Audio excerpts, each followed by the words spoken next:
বহু প্রাচীনকালের কথা। আরবের বুকে বাগদাদের কাছে একটি ছোট্ট এবং পুরনো জনবসতি ছিল। সেখানকার মানুষ তাদের সরলতা এবং কঠোর পরিশ্রমের জন্য পরিচিত ছিল। কিন্তু সেই জনপদেই জুবায়ের নামে এক ব্যক্তি থাকত, যার জীবন হতাশা আর অভিযোগের ঘন মেঘে ঘেরা ছিল। জুবায়ের পেশায় ছিল একজন সাধারণ মজুর, যে সারাদিন কড়া রোদে মানুষের মালপত্র বহন করত এবং বোঝা বইত, যাতে সন্ধ্যায় সামান্য কিছু মুদ্রা উপার্জন করে নিজের ঘরের উনুন জ্বালাতে পারে। কিন্তু তার সবচেয়ে বড় দুর্বলতা এই ছিল যে সে নিজের বর্তমান অবস্থার উপর কখনোই সন্তুষ্ট থাকত না এবং সারাক্ষণ নিজের ভাগ্যের দোহাই দিয়ে কান্নাকাটি করত। যখনই সে কোনো ধনী সওদাগর বা সচ্ছলতায় থাকা ব্যক্তিকে দেখত, তখন তার হৃদয়ে হিংসা ও ঈর্ষার আগুন জ্বলে উঠত এবং সে আকাশের দিকে তাকিয়ে এটাই বলত যে, হে আমার মালিক, তুমি আমাকে এই কেমন অপমানের জীবন দিয়েছ, যেখানে না শরীরে ভালো কাপড় আছে আর না পেটে ভরার মতো ভালো খাবার। সে সবসময় এটাই ভাবত যে হয়তো আল্লাহ তাকে ভুলে গেছেন এবং সমস্ত নেয়ামত শুধু অন্যদের জন্যই সৃষ্টি হয়েছে। একদিন প্রচণ্ড গরম ছিল এবং সূর্যের তীব্র কিরণ জমিনকে তাওয়ার মতো পুড়িয়ে দিচ্ছিল। জুবায়ের নিজের কাঁধে শস্যের একটি ভারী বস্তা নিয়ে বাজারের মাঝখান দিয়ে যাচ্ছিল। তার পুরনো ও নোংরা কাপড় ঘামে পুরোপুরি ভিজে গিয়েছিল এবং পায়ে পড়া চামড়ার ছেঁড়া জুতো তপ্ত বালুর ওপর হাঁটার কারণে কষ্ট দিচ্ছিল। তখনই হঠাৎ সে দেখল যে বাজারে শোরগোল শুরু হল এবং মানুষ রাস্তা থেকে সরতে লাগল, কারণ শহরের সবচেয়ে বড় ও বিখ্যাত বণিক নিজের চমৎকার ঘোড়ায় সাওয়ার হয়ে সেখান দিয়ে যাচ্ছিলেন। সেই বণিক রেশমের দামি পোশাক পরেছিলেন এবং তার চেহারায় তৃপ্তি ও উজ্জ্বলতা ছিল। তার পেছনে তার চাকর ও গোলামরা চলছিল, যারা তার জন্য পানি ও ছায়ার ব্যবস্থা করছিল। এই দৃশ্য দেখে জুবায়েরের কদম থেমে গেল এবং তার মনে আবার সেই পুরনো অভিযোগ জেগে উঠল। সে নিজের কাঁধে রাখা বোঝা মাটিতে আছাড় দিয়ে ফেলে দিল এবং সেখানেই রাস্তার ধারে একটি পুরনো খেজুর গাছের নিচে বসে পড়ল।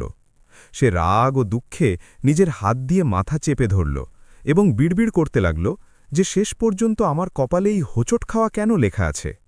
আমিও তো মানুষ, আমিও তো পরিশ্রম করি, তবে আমার কাছে এই সম্মান এবং এই সম্পদ কেন নেই? আমার ভাগ্যে কি শুধু ধুলো আর মাটিই লেখা আছে? সে নিজের মনেই অভিযোগ করছিল। এমন সময় তার মনে হল যে কেউ নিঃশব্দে তার কাছে এসে দাঁড়িয়েছে। জুবায়ের যখন নিজের অস্ত্র ভেজা চোখে মাথা তুলে দেখল, তখন তার সামনে একজন বৃদ্ধ দাঁড়িয়েছিলেন, যার দাড়ি সাদা এবং চেহারা নুরানি ছিল। তিনি একটি সাধারণ সাদা চোল্লা পরেছিলেন, যা খুব পরিষ্কার পরিচ্ছন্ন ছিল, এবং তার হাতে একটি কাঠের লাঠি ছিল। সেই বৃদ্ধকে কোনো সাধারণ মানুষ বলে মনে হচ্ছিল না, বরং তার ভঙ্গিতে এক অদ্ভুত স্থিরতা ও শান্তি ছিল, যা জুবায়েরের অস্থির আত্মাও অনুভব করল। বৃদ্ধ খুব নরমভাবে জুবায়েরের দিকে তাকালেন এবং এক গভীর হাসির সাথে জিজ্ঞাসা করলেন যে, হে যুবক, তোমার চোখেই কেমন অশ্রু আর তোমার কণ্ঠেই কেমন অনুযোগ? তুমি কি এই বিষয়ে বেখবর যে তোমার রব তার বান্দাদের উপর কতটা দয়ালু? জুবায়ের প্রথমে তাকে এড়িয়ে যেতে চাইল, কারণ সে তখন কোনো উপদেশ শোনার মেজাজে ছিল না। কিন্তু সেই বৃদ্ধের কণ্ঠে এমন কিছু জাদু ছিল যে সে চাইলেও তাকে না শুনে থাকতে পারল না। জুবায়ের একটি দীর্ঘশ্বাস ফেলল এবং বলল যে, বাবা, আপনি তো আমার অবস্থা দেখছেন, তবুও জিজ্ঞাসা করছেন যে আমার কি দুঃখ? দেখুন ওই বণিককে, যিনি এখনই এখান দিয়ে গেলেন। তার কাছে দুনিয়ার সেই সব জিনিস আছে যা একজন মানুষ কামনা করতে পারে। আর একজন আমি, যে সকাল থেকে সন্ধ্যা পর্যন্ত হাড় ভাঙা খাটুনি করি, কিন্তু তবুও দুবেলা শুকনো রুটি কষ্টে জোটে। যদি আল্লাহ আমার উপর দয়ালু হতেন, তবে কি আজ আমি এই অবস্থায় থাকতাম? আমার তকদিরে লেখা আছে যে আমি সব সময় কাঁদতে থাকব। জুবায়েরের কথা শুনে বৃদ্ধের চেহারায় কোনো বিরক্তি আসল না, বরং তার হাসি আরও গভীর হল। তিনি নিজের লাঠি মাটিতে ঠেকিয়ে জুবায়েরের পাশেই মাটিতে বসে পড়লেন। তিনি খুব ভালোবেসে বললেন যে, বেটা, যে চোখ শুধু সেটাই দেখে যা তাদের কাছে নেই, তারা সব সময় অন্ধকারে থাকে। আর যে চোখ তা দেখে যা তাদের কাছে রয়েছে, তারা আলো পেয়ে যায়। তুমি ওই সওদাগরের সম্পদ তো দেখে নিলে, কিন্তু তুমি কি কখনো তোমার সম্পদের হিসাব করেছ? জুবায়ের অবাক হয়ে গেল এবং ব্যঙ্গাত্মক ভঙ্গিতে হেসে বলল যে, আমার কাছে সম্পদ? বাবা, আপনি মজা করছেন। আমার কাছে তো একটা ফুটো করিও নেই যা আমি জমা করতে পারি। এই ছেঁড়া কাপড় আর এই ক্লান্ত শরীরই আমার মোট পুঁজি। বৃদ্ধ জুবায়ের হাত নিজের হাতে নিলেন এবং বললেন যে, আচ্ছা, যদি কেউ তোমাকে শহরের সবচেয়ে আলিশান প্রাসাদ দিয়ে দেয় এবং বদলে তোমার এই 2 চোখ চায়, তবে কি তুমি দেবে? জুবায়ের ঘাবড়ে গেল এবং তৎক্ষণাৎ বলল যে কক্ষণেই না, যদি চোখই না থাকে তবে আমি সেই প্রাসাদকে দেখব কিভাবে। বৃদ্ধ আবার জিজ্ঞাসা করলেন যে আচ্ছা, যদি কেউ তোমাকে প্রচুর সোনা আর রূপো দিয়ে দেয়, কিন্তু বদলে তোমার এই 2 হাত কেটে ফেলে, যা দিয়ে তুমি পরিশ্রম করো এবং খাবার খাও, তবে কি তুমি এই সওদা করবে? জুবায়ের ঝটকা দিয়ে নিজের হাত সরিয়ে নিল এবং বলল যে না বাবা, আপনি এ কেমন কথা বলছেন? হাত না থাকলে তো আমি পঙ্গু হয়ে যাব। আমি এমন সওদা কখনো করব না। বৃদ্ধ তৃতীয়বার জিজ্ঞাসা করলেন যে আচ্ছা, যদি কেউ তোমাকে পুরো দুনিয়ার বাদশাহী দিয়ে দেয়, কিন্তু বদলে তোমার বুদ্ধি ও জ্ঞান কেড়ে নেয় এবং তোমাকে পাগল বানিয়ে দেয়, তবে কি তুমি মঞ্জুর করবে? জুবায়ের চিৎকার করে বলল যে না, কক্ষণই না। পাগল হয়ে বাদশাহী দিয়ে কি করব? বৃদ্ধ তার চোখের দিকে তাকিয়ে বললেন যে হে নির্বোধ মানুষ, তুমি এখনই বলছিলে যে তোমার কাছে কিছু নেই, অথচ তোমার কাছে এমন মূল্যবান নেয়ামত রয়েছে যা দুনিয়ার কোনো সম্পদ দিয়ে কেনা সম্ভব নয়। তোমার চোখ, তোমার হাত, তোমার বুদ্ধি, তোমার স্বাস্থ্য, এই সবই সেই খাজানা যার মূল্য তুমি জানো না। সমস্যা এটা নয় যে আল্লাহ তোমাকে কম দিয়েছেন, সমস্যা এটা যে তুমি কখনো সেই নেয়ামতগুলোর প্রকাশ করনি যা তুমি না চাইতেই পেয়েছ। তুমি সেই জিনিসগুলোর জন্য কান্নাকাটি করো যা তোমার কাছে নেই, কিন্তু সেই জিনিসগুলোর শুকরিয়া আদায় করো না যা তোমার কাছে আছে। মনে রেখো, যতক্ষণ পর্যন্ত তুমি নিজের বর্তমান নেয়ামতের স্বীকৃতি ও শুকরিয়া আদায় করবে না, ততক্ষণ পর্যন্ত তোমার তাকদীরের বন্ধ দরজা খুলবে না। আল্লাহর নিয়ম হলো এই যে যে শুকরিয়া আদায় করে এবং নেয়ামত প্রকাশ করে তাকে আরও বেশি দেওয়া হয়, আর যে তা লুকিয়ে রাখে এবং অকৃতজ্ঞ থাকে তার থেকে তাও কেড়ে নেওয়া হয় যা তার কাছে থাকে। জুবায়ের স্তব্ধ হয়ে বসে থাকল। তার মাথায় বৃদ্ধের কথাগুলো হাতুড়ির মতো লাগছিল। আজ পর্যন্ত কেউ তাকে এইভাবে বোঝায়নি। সে সবসময় এটাই ভাবত যে টাকাই সবকিছু, কিন্তু আজ তার উপলব্ধি হচ্ছিল যে হয়তো সে ভুল পথে ছিল। কিন্তু মানুষের স্বভাব হল যে সে এত তাড়াতাড়ি নিজের অভ্যেস বদলায় না। জুবায়ের ধীরে ধীরে বলল যে বাবা, আপনার কথা শুনতে তো ভালো লাগছে, কিন্তু বাস্তবতা বড় তিক্ত হয়। শুকরিয়া করলে পেট ভরে না, আর না নেয়ামত প্রকাশ করলে আমার পকেটে টাকা আসবে। আমাকে এমন কোনো পথ বলুন যাতে আমার দারিদ্র্য দূর হয় এবং আমিও সম্মানের জীবন অতিবাহিত করতে পারি। বৃদ্ধ উঠে দাঁড়ালেন এবং তিনি জুবায়েরের কাঁধে হাত রেখে বললেন যে পথ তো আমি তোমাকে বলতে পারি, কিন্তু সেই পথ সহজ নয়। তাতে চলার জন্য তোমাকে নিজের ভেতরের শয়তানের সাথে লড়তে হবে এবং নিজের চিন্তা পরিবর্তন করতে হবে। যদি তুমি সত্যিই নিজের ভাগ্য পরিবর্তন করতে চাও, তবে কাল ভোরে সূর্য ওঠার আগে শহরের বাইরের সেই পুরনো কুয়োর কাছে এসো। সেখান থেকে আমি তোমাকে এমন এক সফরে পাঠাবো যা তোমার জীবন চিরতরে বদলে দেবে। কিন্তু শর্ত হলো এই যে সেই সফরে যাই হয়ে যাক না কেন, তুমি তোমার জবান থেকে অভিযোগের একটি শব্দও বের করবে না এবং প্রতিটা অবস্থায় নিজের নেয়ামত প্রকাশ করবে। তোমার কি মঞ্জুর আছে? জুবায়ের কিছুক্ষণ চিন্তা করল।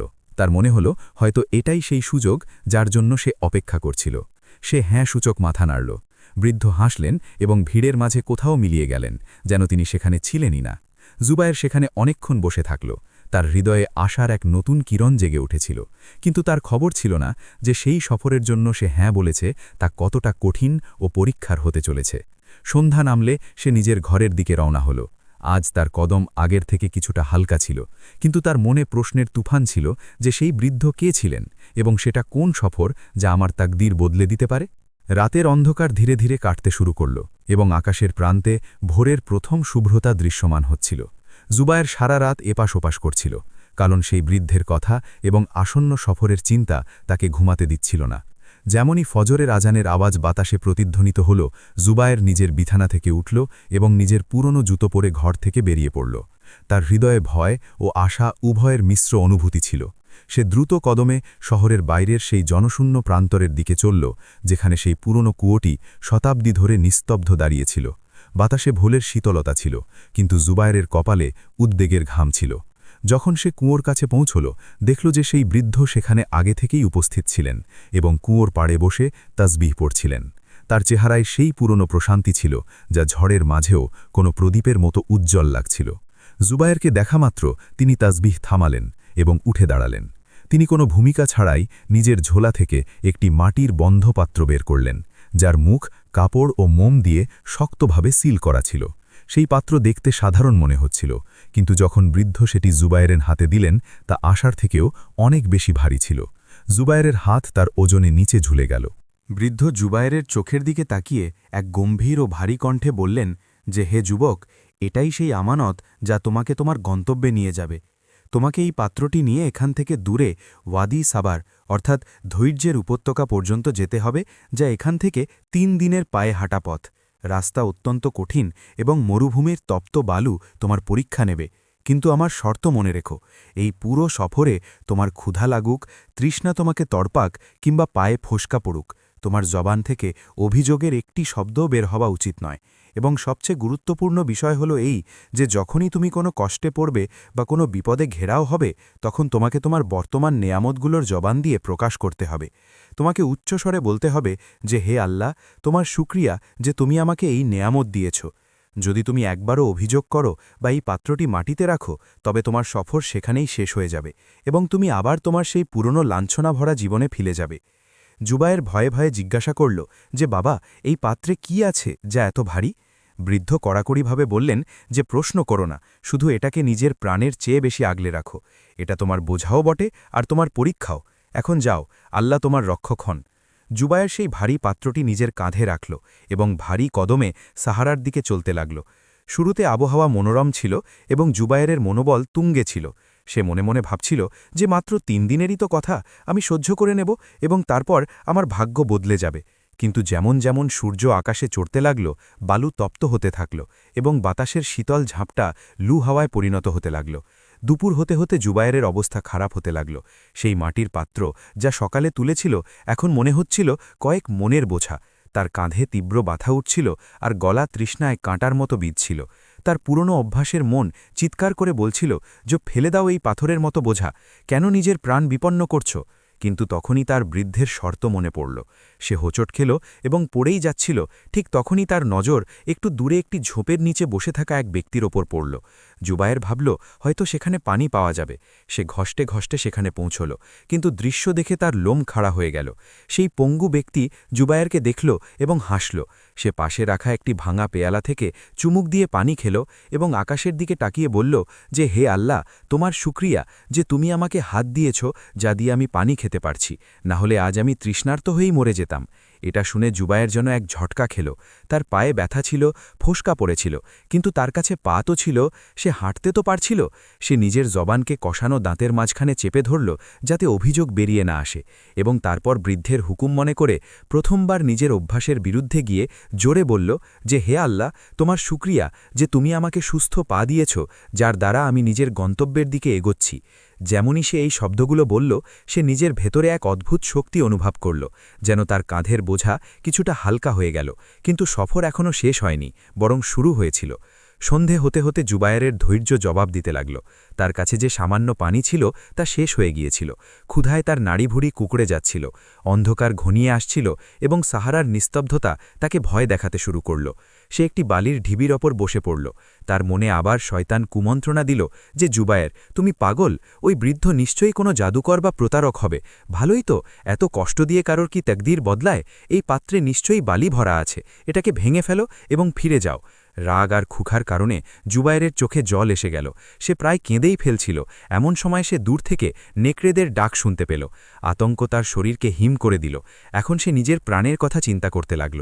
সে ভাবল যে যদি আজ রাতে আমি এখানে একা থাকি, তবে জানোয়াররা আমাকে খেয়ে ফেলবে। কিন্তু তখনই তার উপলব্ধি হল যে তার চোখ অন্ধকারেও কিছুটা দেখতে পাচ্ছে এবং তার কান বিপদের আওয়াজ শুনতে পাচ্ছে। সে ভয়কে নিজের ওপর চেপে বসতে দিল না এবং তারপর সে একটি দীর্ঘশ্বাস নিল এবং কাঁপানো কণ্ঠে বলল যে, হে আল্লাহ, তোমার শুকরিয়া যে তুমি আমাকে শোনার এবং দেখার ক্ষমতা দিয়েছ, যাতে আমি বিপদ থেকে বাঁচতে পারি, এবং আমাকে এই পথ দিয়েছ যাতে আমি বিশ্রাম নিতে পারি। যদিও বিশ্রাম সেখানে সম্ভব ছিল না, কিন্তু শুকরিয়ার এই শব্দগুলো তার ভয়কে কমিয়ে দিল। সে সেখানেই বালুর ওপর শুয়ে পড়ল এবং সেই ভারী পাত্রটিকে নিজের বুকের সাথে জড়িয়ে ধরল, যেন সেটি তার কোনো প্রিয়জন। রাতের ঠান্ডা বাতাস এখন হাড়ে গিয়ে বিঁধছিল। জুবায়েরের ঘুম আসছিল না। সে শুধু তারাগুলোর দিকে তাকিয়েছিল এবং ভাবছিল যে সত্যিই কি নিয়ামত প্রকাশের মাধ্যমে ভাগ্য বদলাতে পারে, নাকি এটা কেবল একটি প্রতারণা। এখনও সে এই সব চিন্তায় মগ্ন ছিল যে হঠাৎ সে নিজের কাছে কারো হাঁটার শব্দ অনুভব করল। সে চমকে উঠল। কেউ কি শত্রু, নাকি কোনো সাহায্যকারী? অন্ধকারে সে একটি ছায়াকে নিজের দিকে এগিয়ে আসতে দেখল, যা নিঃশব্দে তার দিকে আসছিল। জুবায়ের ঘাবড়ে গিয়ে নিজের পাত্র শক্ত করে ধরল এবং জিজ্ঞাসা করল যে, কে ওখানে? কিন্তু কোনো জবাব আসল না, শুধু সেই ছায়া কাছে আসতে থাকল। জুবায়েরের বুক ধরফর করতে লাগল। এটাই কি সেই পরীক্ষা যার কথা বৃদ্ধ বলেছিলেন, নাকি মৃত্যু তার মাথার উপর দাঁড়িয়ে আছে? জুবায়েরের শ্বাস আটকে ছিল এবং সে আতঙ্কিত চোখে সেই ছায়াকে দেখছিল, যা অন্ধকারে কোনো পথভুলো মুসাফিরের মতো নয়, বরং কোনো শিকারীর মতো তার দিকে এগোচ্ছিল। যখনই সেই অবয়ব স্পষ্ট হল, তখন জুবায়েরের বুক কেঁপে উঠল, কারণ সে কোনো সাধারণ মানুষ ছিল না, বরং একজন সুঠাম দেহের মানুষ ছিল, যার চেহারায় একটি বড় জখমের চিহ্ন ছিল এবং তার হাতে একটি চকচকে খঞ্জর জ্যোৎস্নায় ঝিকমিক করছিল। সে সাহারার এক নির্দয় লুটেরা বলে মনে হচ্ছিল, যে হয়তো জুবায়েরকে অনেকক্ষণ ধরে অনুসরণ করছিল। জুবায়ের এখনও নিজেকে সামলানোর চেষ্টা করছিল, যে সেই লুটেরা বজ্র কণ্ঠে বলল যে, হে মুসাফির, যা কিছু তোর কাছে আছে আমার হাতে তুলে দে, না হলে আজ এই বালুই তোর কবর হবে। জুবায়েরের কাছে দেওয়ার মতো ছিলই বাকি, শুধু সেই ছেঁড়া পুরনো কাপড় আর সেই মাটির ভারী পাত্র যা বৃদ্ধ দিয়েছিলেন। জুবায়ের কাঁপানো কণ্ঠে বলল যে, আমার কাছে কিছুই নেই, আমি তো নিজে এক গরিব মজুর, যে এক আমানত নিয়ে সফর করছি। লুটেরার নজর সেই মাটির পাত্রের ওপর স্থির ছিল এবং তার চোখে লোভের আগুন জ্বলে উঠল। সে ভাবল যে নিশ্চয়ই এই ভারী পাত্রে সোনার মোহর বা কোনো দামি খাজানা লুকিয়ে রাখা আছে, তাই এই ব্যক্তি এটিকে এত সাবধানে বুকের সাথে জড়িয়ে ধরে আছে। সে খঞ্জর এগিয়ে দিয়ে হুকুম দিল যে সেই পাত্রটি চুপচাপ সেখানেই রেখে দিতে এবং নিজের প্রাণ বাঁচিয়ে পালিয়ে যেতে। এটা জুবায়েরের জন্য সবচেয়ে বড় পরীক্ষা ছিল। এক পাশে মৃত্যু দাঁড়িয়েছিল আর অন্য পাশে সেই ওয়াদা যা সে বৃদ্ধকে করেছিল। যদি সে পাত্র দিয়ে দিত তবে সফর শেষ, আর যদি না দিত তবে প্রাণ শেষ। জুবায়েরের মনে এক মুহূর্তের জন্য চিন্তা আসলো যে প্রাণ বাঁচলে লাখও পাওয়া যাবে, দিয়ে দিই এই বিপদ আর ফিরে যাই। কিন্তু ঠিক পরের মুহূর্তেই তার মনে পড়ল যে এই সফর শুধু সম্পদের নয়, বরং তার আত্মা ও ভাগ্য পরিবর্তনের। সে নিজের চোখ বন্ধ করল এবং মনে মনে আল্লাহকে ডাকল। সে ভাবল যে যদি মৃত্যু লেখাই থাকে তবে তাই হোক, কিন্তু আমি আমানতের খেয়ানত করব না। সে সাহস সঞ্চয় করে বলল যে, এই পাত্র আমি তোমাকে দিতে পারব না, চাইলে তুমি আমার প্রাণ নিয়ে নাও। লুটেরা রাগে পাগল হয়ে গেল এবং সে জুবায়েরের ওপর হামলা করে দিল। দুজনের মধ্যে বালুর ওপর প্রচণ্ড ধস্তাধস্তি শুরু হল। জুবায়ের দুর্বল ছিল এবং ক্লান্তও ছিল, কিন্তু সেই মুহূর্তে তার মধ্যে না জানি কোত্থেকে এক অজানা শক্তি এসে গেল, যে সে ওই শক্তিশালী লোকটির মোকাবেলা করছিল। ধস্তাধস্তির সময়ে লুটেরা জুবায়েরের সেই পুরনো চাদরটি টেনে নিল, যা তাকে শীত থেকে বাঁচাচ্ছিল, এবং ধাক্কা দিয়ে তাকে দূরে ফেলে দিল। জুবায়ের গড়াতে গড়াতে বালুর ওপর পড়ল, কিন্তু সে পাত্রটিকে নিজের হাত থেকে ছাড়েনি। লুটেরা হয়তো জুবায়েরের এই জেদ দেখে ঘাবড়ে গেল, অথবা হয়তো সে দূর থেকে কোনো কাফেলার আসার শব্দ শুনতে পেল। সে জুবায়েরের চাদর এবং তার বেঁচে যাওয়া সামান্য শুকনো খাবার ছিনিয়ে নিয়ে অন্ধকারে পালিয়ে গেল। জুবায়ের সেখানে বালুর ওপর একা পড়ে থাকল। জখম তার শরীরে হয়ে গিয়েছিল, শীত এখন সরাসরি তার চামড়া কাটছিল এবং খাবারও ছিনিয়ে নেওয়া হয়েছিল। সাধারণ অবস্থা হলে জুবায়ের আকাশ মাথায় তুলে ফেলত, চিৎকার করত এবং নিজের ভাগ্যকে অভিশাপ দিত। কিন্তু আজ সে চুপ ছিল। সে ব্যথায় কুঁকড়ে যাচ্ছিল, কিন্তু তার জবানে অভিযোগ ছিল না। সে নিজের ছেঁড়া জামাটি গুছিয়ে নিল এবং আকাশের দিকে তাকিয়ে থরথর করা কণ্ঠে বলল যে, হে আমার রব, তোমার শুকরিয়া যে তুমি আমাকে লুট হতে দিয়েছ, কিন্তু আমার প্রাণ বাঁচিয়ে দিয়েছ। তোমার শুকরিয়া যে আমার মাল গেছে, কিন্তু আমার আমানত আমার কাছে সুরক্ষিত আছে। তোমার শুকরিয়া যে আমি জীবিত আছি, যাতে আমি আমার ওয়াদা পূরণ করতে পারি। যেমনই সে এই শব্দগুলো বলল, তার মনে হলো যে বাতাসের শীত কিছুটা কমে গেছে এবং তার হৃদয়ে এক অদ্ভুত উষ্ণতা তৈরি হয়েছে। সে সারা রাত সেখানেই কাঁপতে থাকল, কিন্তু শুকরিয়ার আঁচল ছাড়েনি। সকাল হলো তো দৃশ্য আরও ভয়াবহ ছিল। সূর্য ওঠার সাথে সাথেই সাহারা আবার চুল্লির মতো তেতে উঠল, এবং এখন জুবায়েরের কাছে না মাথা ঢাকার চাদর ছিল আর না পেট ভরার খাবার। তৃষ্ণায় তার গলা শুকিয়ে কাঠ হয়ে গিয়েছিল। সে টলটলায়মান কদমে এগিয়ে চলল। ক্ষুধা ও তৃষ্ণায় তার চোখের সামনে অন্ধকার ঘনিয়ে আসছিল। দুপুর পর্যন্ত হাঁটতে হাঁটতে তার মনে হলো যে সে আর এক কদমও এগোতে পারবে না। সে দূরে দেখল একটি সবুজ শ্যামল উপত্যকা দেখা যাচ্ছে, যেখানে পানির ঝর্ণা আছে। জুবায়ের খুশিতে পাগল হয়ে গেল এবং পুরো শক্তি দিয়ে সেদিকে ছুটল, কিন্তু যখন সে কাছে পৌঁছল, দেখল যে সেখানে শুধু তপ্ত বালি আর কিছু নেই, মরীচিকা। এই ধাক্কা এত বড় ছিল যে জুবায়ের সেখানেই পড়ে গেল। তার আশা ভেঙে গেল। শয়তান আবার তার কানে বলল যে, দেখলেই তোর শুকরিয়ার কি ফল মিলল? আল্লাহ তোকে তড়পিয়ে তড়পিয়ে মারছেন। এখন তো অন্তত অভিযোগ কর, এখন তো বল যে এটা জুলুম। জুবায়েরের ঈমান টলমল করতে লাগল। ঠোঁটে অভিযোগের শব্দ আসতেই যাচ্ছিল যে সে পাত্রটির দিকে দেখল এবং বৃদ্ধের চেহারা মনে করল। সে নিজের শুকনো জবান নাড়াল এবং সেই শব্দগুলো বলল যা বলা অসম্ভব ছিল। সে বলল যে, ইয়া আল্লাহ, তোমার শুকরিয়া যে তুমি আমাকে এই ধোঁকা দেখালে, যাতে আমার এই বিশ্বাস হয়ে যায় যে আসল শান্তি শুধু তোমার কাছেই আছে, দুনিয়ার ধোঁকায় নয়। তোমার শুকরিয়া যে তুমি আমাকে পড়তে দিলে, যাতে আমি আবার উঠে দাঁড়াতে পারি। এতটুকু বলে সে অজ্ঞান হতে যাচ্ছিল, এমন সময় সে দেখল যে যে বালুর ওপর সে পড়েছে সেখানে কিছু ভেজা ভাব আছে। সে মন দিয়ে দেখল যে সেখানে পুরনো আমলের একটি ভাঙা মাটির পাইপ দেবে ছিল, যার থেকে ফোটায় ফোটায় পানি বের হচ্ছিল। হয়তো বহু বছর আগে এখানে কোনো জনবসতি ছিল। যদি সে ওই ধোকার পেছনে ছুটে এখানে না পড়ত, তবে সে এই আর্দ্রতা কখনো পেত না। জুবায়ের জলদি বালু সরাল এবং সেখানে জমা হওয়া সামান্য নোংরা পানি পান করল। সেই পানি অমৃতের চেয়ে কম ছিল না। সে আবার সিজদা করল এবং বলল যে তোমার শুকরিয়া যে তুমি আমাকে সেখানেই ফেলেছ যেখানে আমার জীবন ছিল। পানি পান করে তার শরীরে সামান্য প্রাণ আসল। সে উঠল এবং আবার চলতে লাগল। কিন্তু এখন রাস্তা বদলে গিয়েছিল। সামনে সোজা ময়দান নয়, বরং সুচালো পাথরের সারি শুরু হচ্ছিল। সূর্য ডুবতে চলল এবং জুবায়েরের পায়ের তলা ছিলে গিয়েছিল। সে পাথরের মাঝখান দিয়ে যাচ্ছিল যে হঠাৎ তার পা পিছলে গেল এবং সে একটি গভীর খাদের দিকে গড়িয়ে গেল। সে ঘাবড়ে একটি মজবুত ঝপ আঁকড়ে ধরল এবং বাতাসে ঝুলে থাকল। নিচে দেখল তো গভীরতা, আর উপরে দেখল তো ফিরে ওঠা অসম্ভব মনে হচ্ছিল। সে একা ছিল, ঝুলে ছিল এবং পাত্রের ওজন তাকে নিচের দিকে টানছিল। তার হাত ব্যথা করতে লাগল এবং সেই ভারী মাটির পাত্রের ওজন তার কাঁধ ভেঙে দিচ্ছিল। শয়তান সেই নাজুক মুহূর্তে আবার তার মনে কুমন্ত্রণা দিল যে, জুবায়ের, এখন তো ছাড় এই পাগলামি, এই মাটির পাত্রটি নিচে ফেলে দে, যাতে তোর বোঝা হালকা হয় এবং তুই হয়তো উপরে উঠতে পারিস। প্রাণ বাঁচলে এমন হাজার পাত্র পাওয়া যাবে। এক মুহূর্তের জন্য জুবায়েরের সংকল্প ডগমগাল। জীবন সবার কাছেই প্রিয়, কিন্তু তারপর তার সেই ওয়াদা মনে পড়ল যা সে বৃদ্ধকে দিয়েছিল। সে ভাবল যে যদি আজ আমি এই বোঝা ফেলে দিই, তবে আমি নিজের চোখে ছোট হয়ে যাব। যদি মরতেই হয়, তবে আমানত রক্ষা করতে করতেই মরব, যাতে আল্লাহর সামনে লজ্জিত না হতে হয়। সে নিজের চোখ বন্ধ করল এবং মৃত্যুকে আলিঙ্গন করার জন্য প্রস্তুত হয়ে গেল।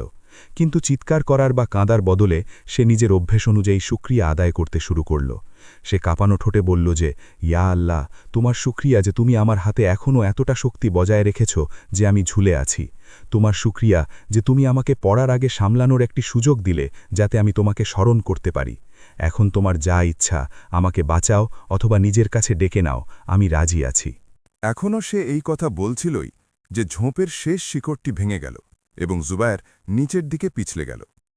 তার মুখ দিয়ে একটি হালকা চিৎকার বেরিয়েছিল মাত্র, যে হঠাৎ একটি মজবুত হাত বাতাসে থাকা অবস্থাতেই তার কবজি চেপে ধরল এবং সে পড়তে পড়তে আটকে গেল।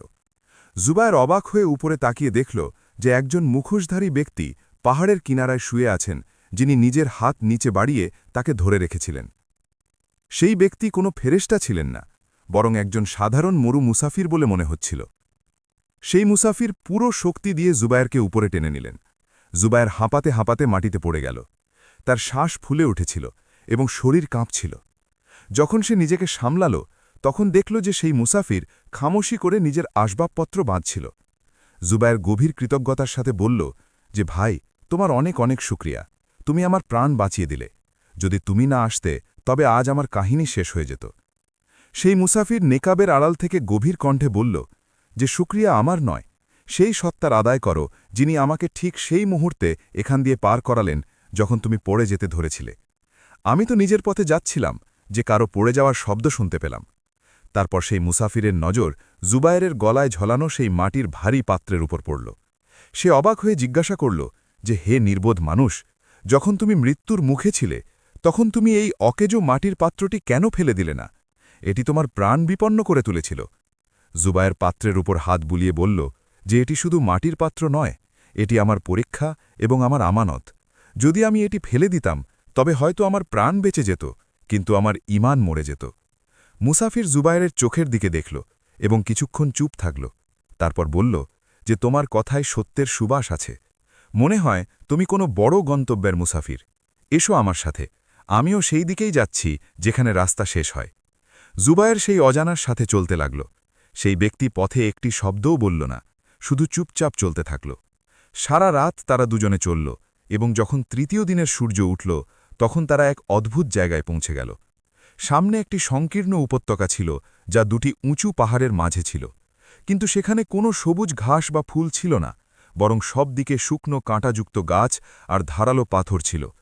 সেই জায়গা দেখতেই ভয়ঙ্কর এবং জনশূন্য মনে হচ্ছিল। মুসাফির থেমে গিয়ে বলল যে, ব্যাস এখানেই আমার সাথে শেষ।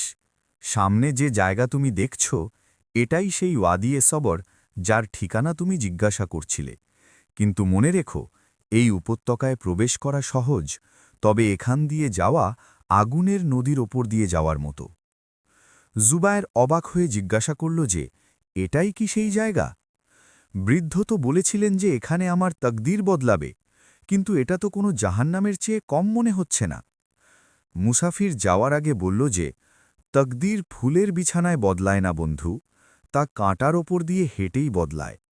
যা দেখা যায় তা আসলে হয় না, আর যা হয় তা দেখা যায় না।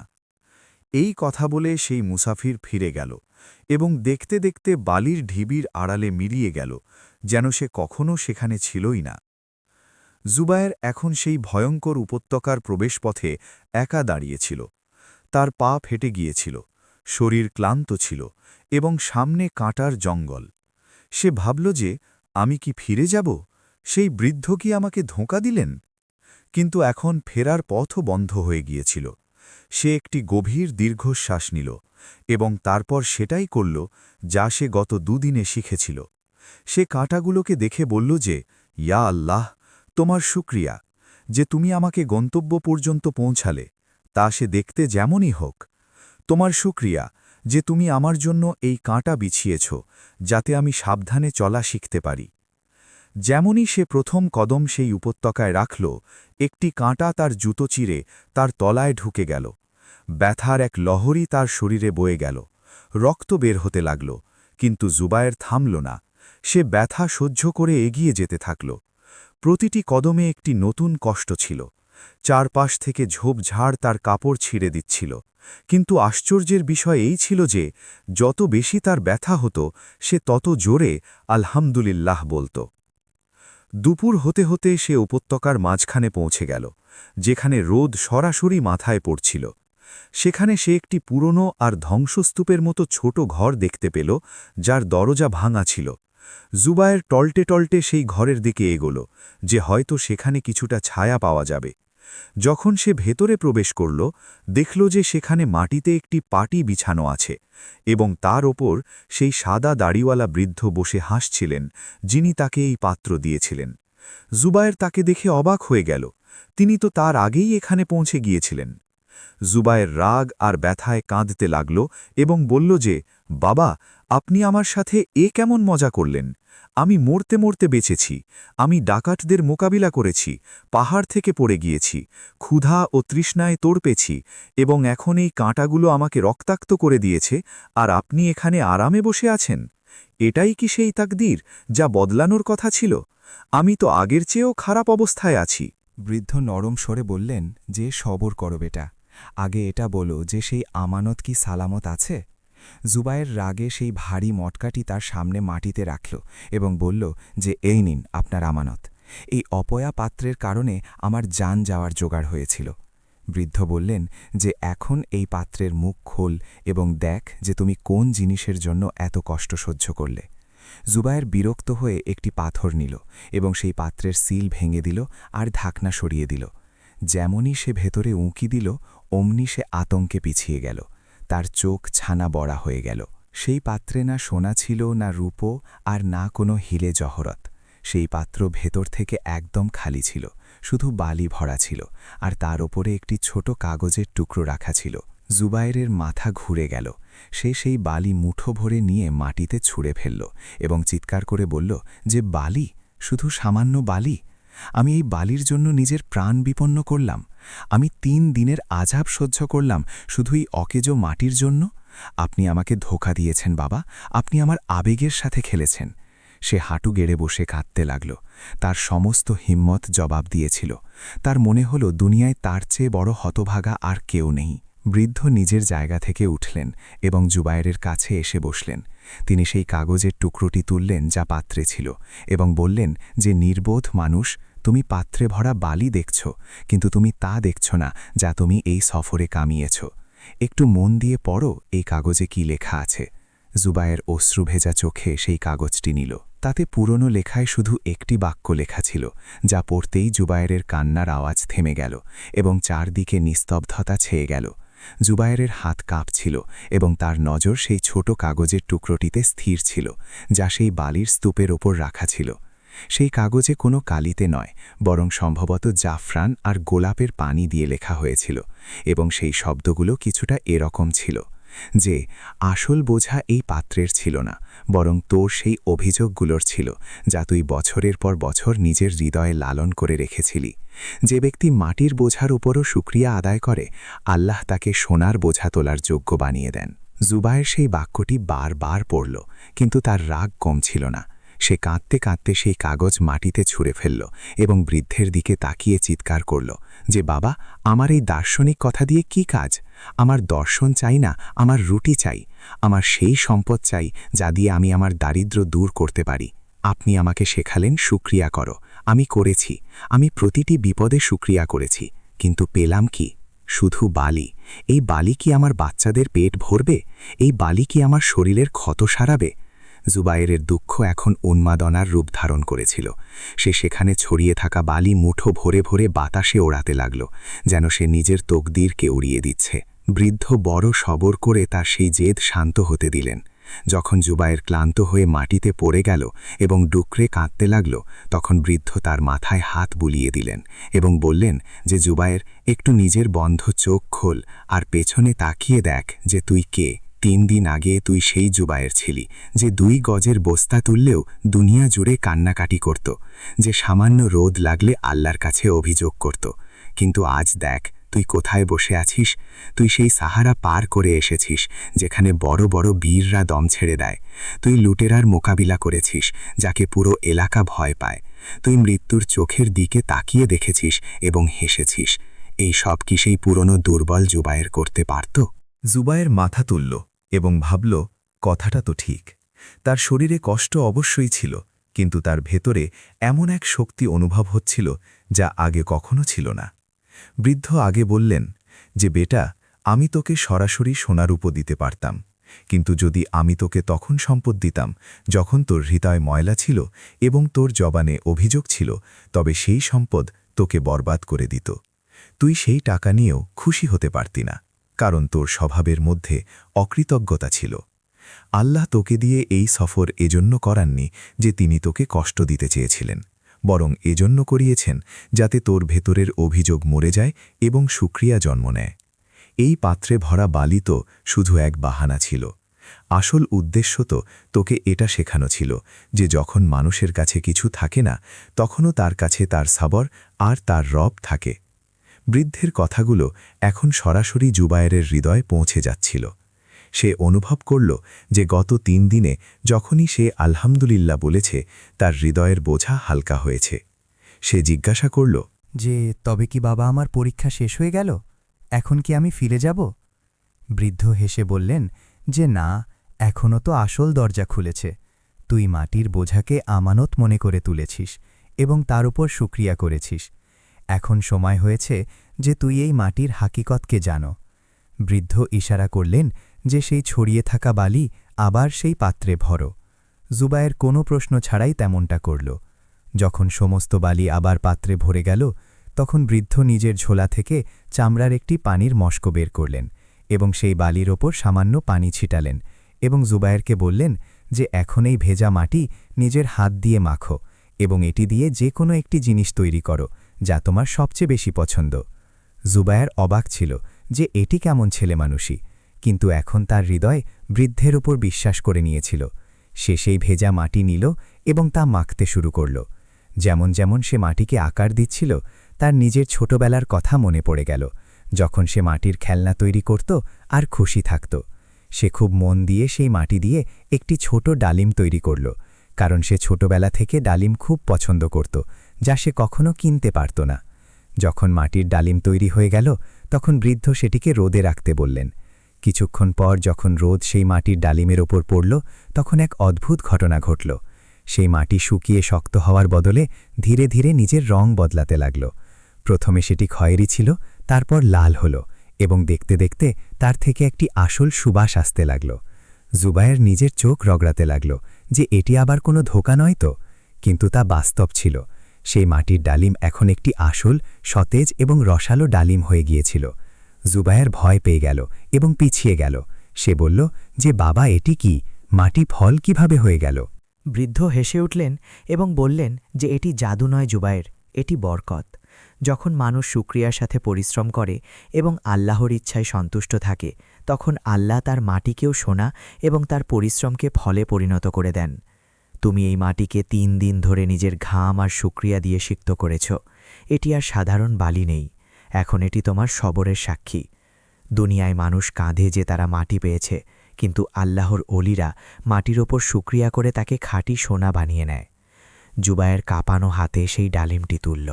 সেটি ওজনদার ছিল এবং সুগন্ধি ছিল। সে সেটি ভাঙল তো ভেতর থেকে টকটকে লাল দানা বের হল। সে একটি দানা মুখে দিল তো মনে হলো যেন জান্নাতের কোনো ফল খাচ্ছে। তার ক্ষুধা আর তৃষ্ণা পলক ফেলতেই মিটে গেল। বৃদ্ধ বললেন, দেখলে, যখন তুমি অভিযোগ করতে তখন পাহাড় সমান সম্পদও তোমাকে শান্তি দিত না, আর আজ তুমি শুকরিয়া করলে তো মুষ্টিমেয় মাটি তোমার পেট ভরে দিল। এটাই হলো নেয়ামতের প্রকাশ। জুবায়ের বৃদ্ধের পায়ে লুটিয়ে পড়ল এবং কাঁদতে লাগল। কিন্তু এইবারই চোখের জল দুঃখের ছিল না, বরং লজ্জা এবং শুকরিয়ার ছিল। সে বলল যে বাবা, আমাকে ক্ষমা করে দিন, আমি অনেক বড় গুনাহগার। আমি সারা জীবন মনে করতাম যে আল্লাহ আমাকে কিছুই দেননি, অথচ কমতি ছিল আমার চাওয়ায় এবং আমার দেখায়।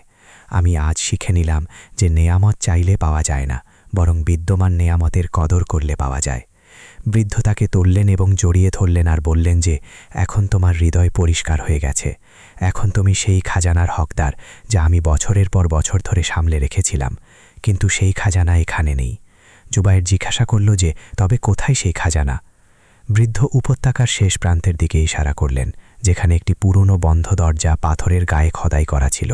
তিনি বললেন যে সেই দরজা শুধু তখনই খোলে যখন কোনো ব্যক্তি সত্য হৃদয়ে আল্লাহর দেওয়া প্রতিটা অবস্থায় সন্তুষ্ট হয়ে যায়। যাও, সেই দরজায় ধাক্কা দাও। যদি তোমার শুকরিয়া সত্য হয় তবে তা খুলে যাবে, আর যদি এখনও হৃদয়ে কোনো ময়লা থাকে তবে তা পাথরের মতো জমে থাকবে। জুবায়ের সেই দরজার দিকে এগোল। তার বুক দরফড় করছিল। এটি তার সফরের শেষ ধাপ ছিল। সত্যিই কি সেই দরজা খুলবে, নাকি এটি আবার কোনো নতুন পরীক্ষা? সে দরজায় হাত রাখল, যা শতাব্দী ধরে বন্ধ মনে হচ্ছিল।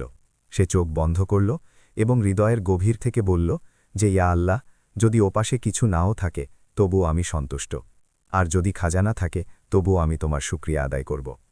আমার এখন সম্পদ নয়, তোমার সন্তুষ্টি চাই। আর যেমনই সে এটি বলল, পাথরে এক গড়গড় শব্দ হল এবং দরজা নড়তে লাগল। পাথরের সেই গড়গড়ানি দ্রুত বাড়তে লাগল এবং সেই প্রকাণ্ড পাথরের দরজা, যা শতাব্দী ধরে বিরান জায়গায় বন্ধ পড়েছিল, জুবায়েরের সত্য শুকরিয়ার শব্দ শোনামাত্রই নিজের জায়গা থেকে সরতে লাগল। যেমনই দরজা ধীরে ধীরে ভেতরের দিকে খুলল, অমনি তার পেছন থেকে অন্ধকার নয়, বরং এমন এক তীব্র ও নুরানি আলো বাইরে আসল যে জুবায়েরকে নিজের চোখ বন্ধ করে নিতে হল। যখন সে হাত সরিয়ে পুনরায় দেখল, তখন সে অবাক হওয়ার সমুদ্রে ডুবে গেল। কারণ সামনে কোনো সংকীর্ণ গুহা ছিল না, বরং পাহাড়ের ভেতরে লুকিয়ে থাকা এক পুরোপুরি আলাদা দুনিয়া আবাদ ছিল। সেখানে সবুজ শ্যামল বাগান ছিল, যার গাছগুলো ফলে পরিপূর্ণ ছিল। স্বচ্ছ পানির ঝর্ণা বইছিল, যার কুলকুল ধ্বনিতে এক অদ্ভুত শান্তি ছিল, এবং বাতাসে কস্তুরী আর অম্বরের সুবাস মিশেছিল। এই দৃশ্য দেখে জুবায়েরের মনে হল যে হয়তো সে মারা গেছে এবং জান্নাতে চলে এসেছে।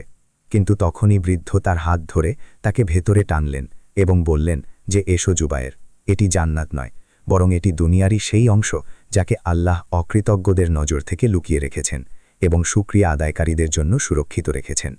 জুবায়ের ভয়ে ভয়ে ভেতরে প্রবেশ করল। তার ছেঁড়া জুতোর নিচে নরম ঘাস ছিল, যা মখমলির চেয়েও কোমল ছিল। কিছুটা সামনে হাঁটার পর তারা একটি বিশাল সরোবর দেখতে পেল, যার তীরে সোনা ও রূপোর মুদ্রার স্তূপ রাখা ছিল। সেখানে হিরে, জহরত, মুক্ত এবং ইয়াকুত এমনভাবে ছড়িয়েছিল যেমন সমুদ্র তীরে বালি ছড়িয়ে থাকে। সম্পদের এত বড় স্তূপ দেখে যে কোনো মানুষের ঈমান টলতে পারত।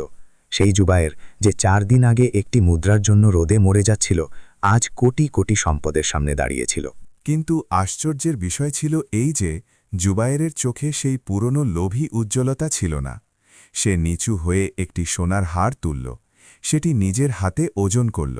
সেটি শীতল এবং ভারী ছিল কিন্তু সে অনুভব করল যে শান্তি সে সেই মাটির ডালিম দেখে পেয়েছিল তা এই সোনা দেখে পাচ্ছে না। সে সেই হারটি আবার স্তূপের উপর রেখে দিল। বৃদ্ধ তাকে গভীর নজরে দেখছিলেন। তিনি জিজ্ঞাসা করলেন যে, কি ব্যাপার জুবায়ের, তোমার চোখ ছানা বড়া হচ্ছে না কেন? তুমি খুশিতে নাচছ না কেন? এটি সেই সম্পদ যার জন্য তুমি অভিযোগ করতে, যার জন্য তুমি নিজের ভাগ্যকে অভিশাপ দিতে। এখন এই সব তোমার, এটি নাও আর যা ইচ্ছা করো।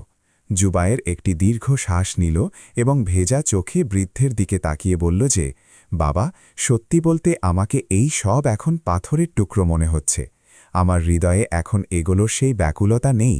আমার মনে হয় যে আসল সম্পদ সেই শুকরিয়ার অনুভূতি যা আমার হৃদয়ে জন্ম নিয়েছে। যখন আমি বাইরে কাঁটার ওপর দিয়ে হাঁটছিলাম এবং আল্লাহর শুকরিয়া আদায় করছিলাম, তখন আমি যে স্বাদ পাচ্ছিলাম তা এই সোনার স্তূপে নেই। যদি আমি এই সম্পদ নিয়েও নিই, তবে কি তা আমার আত্মার তৃষ্ণা মেটাতে পারবে? বৃদ্ধের চোখে জল এসে গেল। তিনি জুবায়েরকে জড়িয়ে ধরলেন এবং বললেন যে, মোবারকবাদ বেটা, আজ তোমার পরীক্ষা সম্পন্ন হল। যদি তুমি লোভে পড়ে এই মুদ্রাগুলোর ওপর ঝাঁপিয়ে পড়তে, তবে এই দরজা চিরতরে বন্ধ হয়ে যেত এবং এই সোনা মাটি হয়ে যেত। কিন্তু তুমি নিজের কুপ্রবৃত্তির ওপর নিয়ন্ত্রণ পেয়েছ। আসলে এই খাজানা কারণের নয়, বরং এমন এক দানবীর বাদশাহর ছিল, যিনি আল্লাহর কাছে ওয়াদা করেছিলেন যে আমার সম্পদ শুধু তার হাতে যাবে যে এর যোগ্য হবে। বৃদ্ধ তারপর একটি সিন্দুকের দিকে ইশারা করলেন এবং বললেন যে, কিন্তু শোনো জুবায়ের, এখন তোমার সামনে একটি শেষ সিদ্ধান্ত।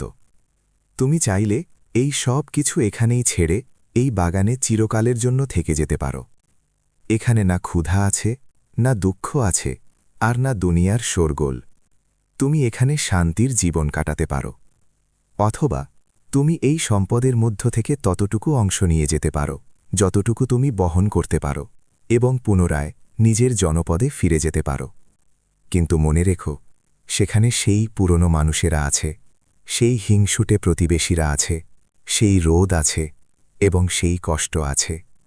সিদ্ধান্ত তোমার, শান্তি নাকি দায়িত্ব। জুবায়ের চিন্তায় পড়ে গেল। একদিকে এই জান্নাতের মতো জীবন ছিল, যেখানে তাকে কিছুই করতে হবে না, আর অন্যদিকে তার সেই গরিব জনপদ ছিল, যেখানে মানুষ ক্ষুধায় মারা যাচ্ছিল। তার নিজের প্রতিবেশীদের কথা মনে পড়ল, যারা অনেক রাত না খেয়ে ঘুমাত। তার সেই সব মানুষের কথা মনে পড়ল, যারা তার মতো অভিযোগ করত, কারণ তাদের কোনো পথ দেখানোর মতো লোক ছিল না। জুবায়ের ভাবল যে যদি আমি এখানে থেকে যাই, তবে আমি তো বেঁচে যাব, কিন্তু আমার সেই ভাইয়েরা যারা অন্ধকারে আছে, তাদের কি হবে? আল্লাহ আমাকে এই আলো শুধু নিজের জন্য তো দেননি, তিনি আমাকে চয়ন করেছেন যাতে আমি অন্যদের সাহারা হতে পারি। জুবায়ের মাথা তুলল এবং দৃঢ়তার সাথে বলল যে, বাবা, আমি ফিরে যাব। বৃদ্ধ অবাক হয়ে জিজ্ঞাসা করলেন যে, ফিরে যাবে সেই অপমানের দিকে? কেন? জুবায়ের হেসে বলল যে, কারণ বাবা, প্রদীপের কাজ নিজে জ্বলা নয়, বরং অন্ধকারে আলো দেওয়া। যদি আমি এখানে থেকে যাই, তবে আমার নিজের ভালো তো হবে, কিন্তু আমার জনপদের মানুষ অকৃতজ্ঞতার অন্ধকারে মারা যাবে। আমি এই সম্পদ নিয়ে যাব, নিজের জন্য নয়, বরং তাদের জন্য। আমি তাদের বলবো যে আল্লাহর নেয়ামতের প্রকাশ কিভাবে তকদির বদলে দেয়। আমি তাদের শেখাতে চাই যে মাটিও সোনা হতে পারে যদি নিয়ত পরিষ্কার হয়। আমার শান্তি চাই না, আমাকে খিদমাত করতে হবে। বৃদ্ধের চেহারা খুশিতে উজ্জ্বল হয়ে উঠল। তিনি বললেন যে এটাই সেই উত্তর যার জন্য আমি শতাব্দী ধরে অপেক্ষা করছিলাম। তুমি এখন শুধু একজন ধনী মানুষ নাও, বরং একজন মাসিহা, ত্রাণকর্তা হয়ে ফিরে যাবে।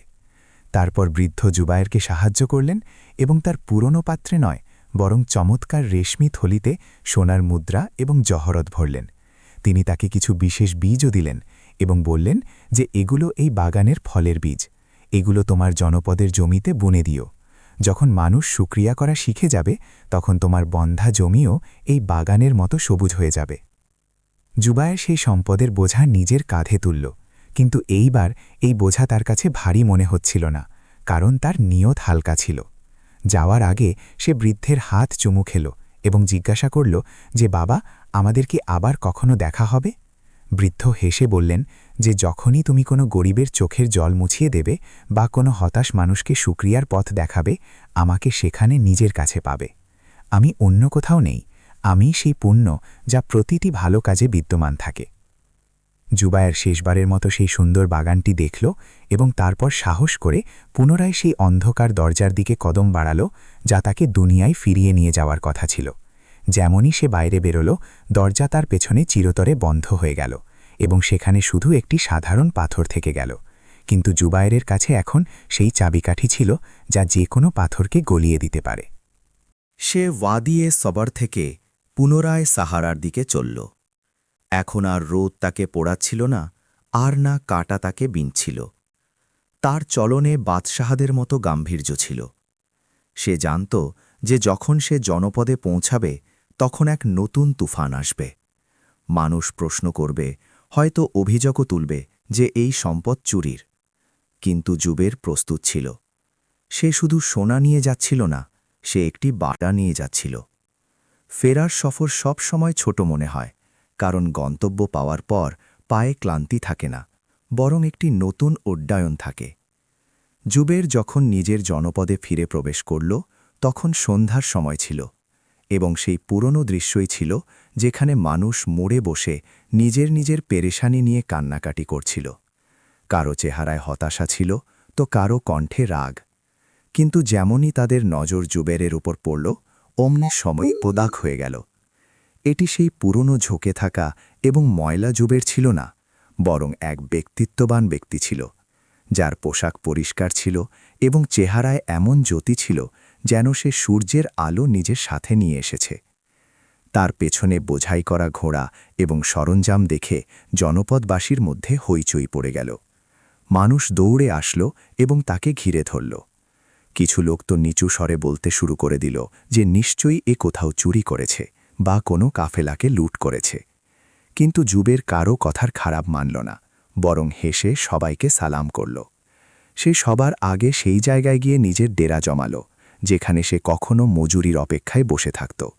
সে জনপদের বৃদ্ধদের এবং যুবকদের জড়ো করল এবং সেই রেশমি থলিগুলো খুলে দিল যেগুলোতে সোনা ও জহরত ছিল। সোনার চমক দেখে মানুষের চোখ ধাঁধিয়ে গেল। জুবায়ের একটি উঁচু জায়গায় দাঁড়িয়ে বলল যে আমার ভাইয়েরা এবং বন্ধুরা, তোমরা ভাবছ যে আমি এই সম্পদ কোত্থেকে আনলাম, কিন্তু বিশ্বাস করো, এই সম্পদ আমার পরিশ্রমের ফল নয়, বরং আমার রবের রহমতের ফল। আমি তোমাদের কাছে শুধু সোনা বিলোতে আসিনি, বরং সেই রহস্য বলতে এসেছি যা আমার বিরান জীবনকে বাগান বানিয়ে দিয়েছে। তারপর জুবায়ের নিজের পুরো কাহিনী শোনাল। সে জানালো কিভাবে সে অকৃতজ্ঞতার অন্ধকারে ছিল এবং কিভাবে একটি মাটির পাত্র আর কাঁটা ভরা সফর তাকে শুকরিয়া করা শিখিয়েছে। সে বলল যে আমরা সবাই গরিব এজন্য নই যে আমাদের কাছে সম্পদ কম, আমরা গরিব এজন্য কারণ আমরা আল্লাহর দেওয়া জিনিসগুলোতে খুশি হই না এবং যা নেই তার জন্য শোক করি। যখন আমরা নেয়ামতের প্রকাশ করি তখন আল্লাহ সেই নেয়ামতকে বাড়িয়ে দেন। জুবায়েরের কথা মানুষের হৃদয়ে দাগ কাটতে লাগল, কারণ সে শুধু বলছিল না, বরং করে দেখাচ্ছিল। সে সেই সম্পদ দিয়ে জনপদে সবার আগে একটি বড় কুঁয়ো খুঁড়াল, যাতে পানির অভাব দূর হয়। তারপর সে গরিবদের ঋণ শোধ করল এবং সবচেয়ে বড় কথা হল এই যে সে সেই বীজগুলো যা সে সেই বাগান থেকে এনেছিল সেগুলো জনপদের বন্ধা জমিতে বপন করল। শর্ত ছিল এই যে খেতে কাজ করা প্রতিটি ব্যক্তি অভিযোগ করবে না, বরং প্রতিটি বীজ বপনের সময় বিসমিল্লাহ এবং আলহামদুলিল্লাহ বলবে। দেখতে দেখতে কয়েক মাসের মধ্যে সেই জনপদ যা কখনো বালির ঢিবি ছিল সেখানে সবুজ শ্যামল ছায়া নেমে আসলো। সেই বীজগুলো থেকে যে ফল বের হলো সেগুলো এত মিষ্টি আর বড় ছিল যে আশেপাশের শহর থেকে মানুষ সেগুলো কিনতে আসতে লাগল। জুবায়ের মানুষকে শেখালো যে যখনই নতুন পোশাক পরো তখন বলো শুকরিয়া আল্লাহর, যিনি আমাকে এটি পরিয়েছেন। যখন খাবার খাও তখন বলো শুকরিয়া তার, যিনি খাইয়েছেন। ধীরে ধীরে মানুষের জবান থেকে অভিযোগ শেষ হয়ে গেল এবং সব দিকে শুকরিয়ার প্রতিধ্বনি শোনা যেতে লাগল। বরকতের এমন অবস্থা হল যে সেই জনপদ যা কখনো দুঃখের জনপদ বলে পরিচিত ছিল এখন শুকরিয়ার জনপদ নামে বিখ্যাত হয়ে গেল। জুবায়ের এখন বৃদ্ধ হয়ে গিয়েছিল। সে প্রায়ই সেই খেজুর গাছের নিচে বসে থাকত যেখানে প্রথমবার সেই বৃদ্ধের সাথে দেখা হয়েছিল। একদিন সে নিজের শেষ নিঃশ্বাস নিচ্ছিল। জনপদের মানুষ তার পাশে জড়ো হয়েছিল এবং কাঁদছিল। জুবায়ের হেসে বলল, কেঁদো না, আমি খালি হাতে এসেছিলাম, কিন্তু ভরা হৃদয়ের সাথে যাচ্ছি। আমি তোমাদের সম্পদ দিয়েছি, তা শেষ হয়ে যেতে পারে, কিন্তু আমি তোমাদের শুকরিয়ার যে হুনা দিয়েছি তা তোমাদের সবসময় ধনী রাখবে। এতটুকু বলে সে কলমা পড়ল এবং নিজের জান পরওয়ারদেগারের হাতে সঁপে দিল। জুবায়ের চলে গেল, কিন্তু আজ শতাব্দী পেরিয়ে যাবার পরও সেই জনপদের মানুষ যখন সকালে ওঠে তখন সবার আগে আকাশের দিকে তাকিয়ে হাসে এবং বলে, ইয়া আল্লাহ, তোমার শুকরিয়া। আর এটাই সেই তকদির যা বদলে গিয়েছিল।